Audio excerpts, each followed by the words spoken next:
Imagine someone so entitled. They let their dog poop in your yard. Every single day. They laugh when confronted. They ignore signs.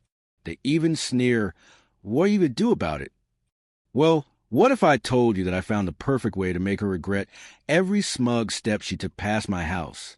Let's just say it involves sprinklers, a very expensive outfit, and the sweet sound of justice served ice cold, literally.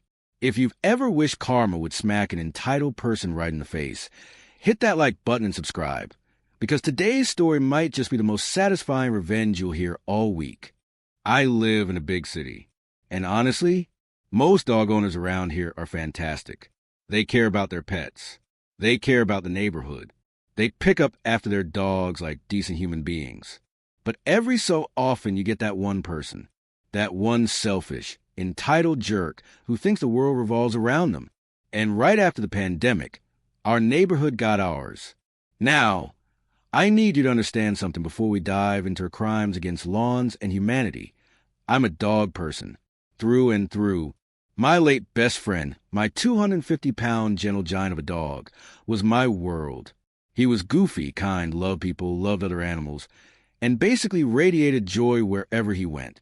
When he passed 2 years ago, I was crushed. To honor him, I set up a little dog treat library outside my house.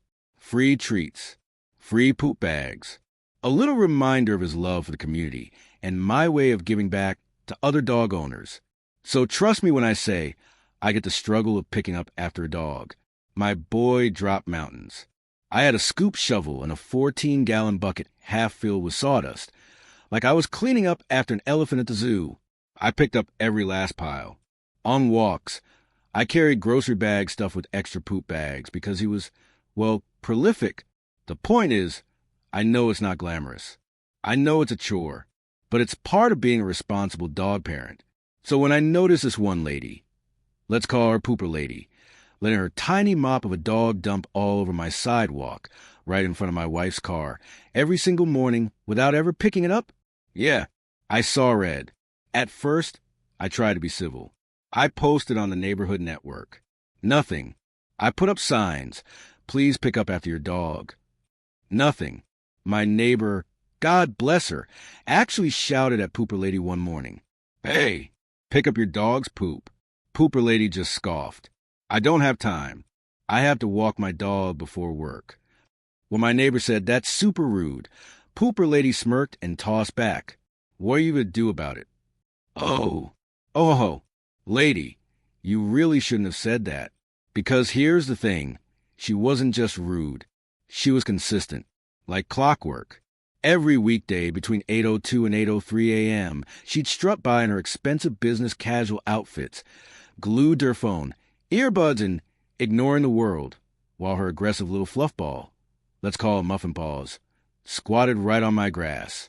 And every day, she walked away without a care in the world, leaving a steaming pile of disrespect. Turning point, my breaking point. I'm a patient guy. But after weeks of this, something inside me snapped. She ignored my signs. She ignored my neighbor. She ignored basic decency. So I decided, fine. If she wanted a game, we'll play, but I'd be the one writing the rules. And let's just say, I had technology on my side. Revenge planning. The sprinkler setup. I had a little gadget in my arsenal, a Rainpoint Wi-Fi-enabled sprinkler system. Basically, it lets you turn on your sprinklers from anywhere with just a tap on your phone. So here was the plan. I set up 2 high-volume sprinklers, one facing the sidewalk, one facing the yard. Together, they created a perfect crossfire zone, and I timed them to go off at exactly 8:03 a.m., the precise minute Pooper Lady usually arrived. I tested water pressure. I shut off other hoses to maximize the blast. 15 gallons per minute, ice cold, straight from the tap. This wasn't just watering the lawn. This was a weapon. Execution. Sweet, soaking justice. Day 1. I'm at work, watching through my security cam. 8:02 rolls around. And like a badly written villain, there she is, right on time. Muffin Paw squats. She's scrolling her phone, oblivious. And then, click, the sprinkler erupts. A wall of freezing water slams into Muffin Paw's face. Another burst from the side, catching Pooper Lady waist down. She shrieks, flails, grabs her drenched dog, and, oh, the best part, slips in the very poop Muffin Paws just dropped. She goes down hard. Not injured, but covered. Dog poop, mud. Fresh manure fertilizer I'd spread the day before. Her expensive outfit? Ruined. I laughed so hard at work. My boss came over to check if I was okay. Day 2. You'd think she'd learn. Nope. The next morning, she shows up in full business attire. Heels, suit, the whole 9 yards. Maybe she thought yesterday was a fluke.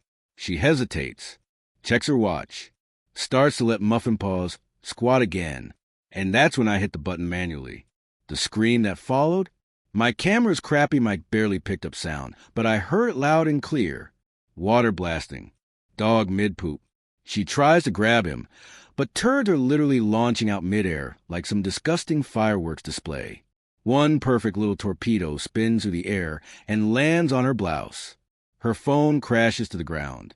Her heel breaks. She storms off, soaked and humiliated, dragging her soggy dust mop behind her. Day 3. By now, I'm giddy with anticipation. She approaches again.